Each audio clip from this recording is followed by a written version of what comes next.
Aujourd'hui, c'était le vote définitif sur la directive européenne pour la protection des lanceurs d'alerte. Ce vote, c'est l'aboutissement d'un long travail qui a duré plusieurs années. En fait, il a véritablement commencé il y a 3 ans, exactement, lorsque nous débattions dans cet hémicycle de la directive sur le secret des affaires. Déjà, le groupe socialiste et démocrate, mais aussi les autres groupes de gauche, demandaient à la Commission européenne de ne pas se limiter à protéger le secret lorsqu'il est au bénéfice des entreprises, mais de proposer une protection des lanceurs d'alerte. La première réponse de la Commission a été de nous dire que tout cela n'était ni possible ni souhaitable. Donc un véritable refus de la part de la Commission européenne, vis-à-vis de laquelle nous étions dépendants pour pouvoir avancer sur cette proposition de directive.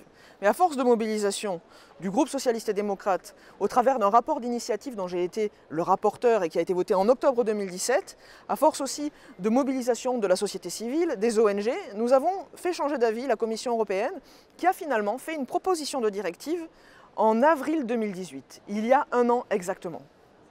Et en 1 an, nous avons accompli beaucoup de choses. Une première négociation au sein du Parlement européen, pour laquelle, toujours au nom des socialistes et démocrates, j'ai été rapporteur sur ce texte, où nous avons pu construire une union de la gauche pour porter une vision particulièrement ambitieuse de la protection des lanceurs d'alerte. Et puis une deuxième phase de négociation, en temps contraint, puisque notre mandat s'achève, pour trouver un accord entre le Parlement européen et les États membres. Là aussi, nous avions des divergences de vues. Et pourtant, le Parlement a été très uni.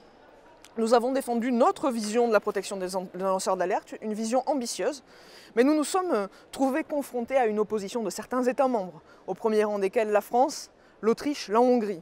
Dans un premier temps, nous avions un groupe d'États membres suffisamment important pour bloquer les propositions que le Parlement faisait.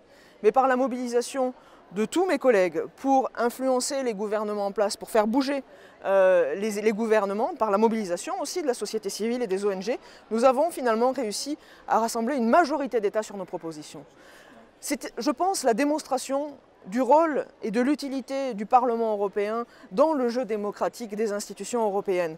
On décrit souvent les parlementaires comme inutiles ou impuissants. Là, nous avons fait la démonstration qu'un Parlement uni, qu'un Parlement soudé et déterminé peut faire fléchir les États et peut pousser des propositions ambitieuses pour le bénéfice de la démocratie européenne et des citoyens européens.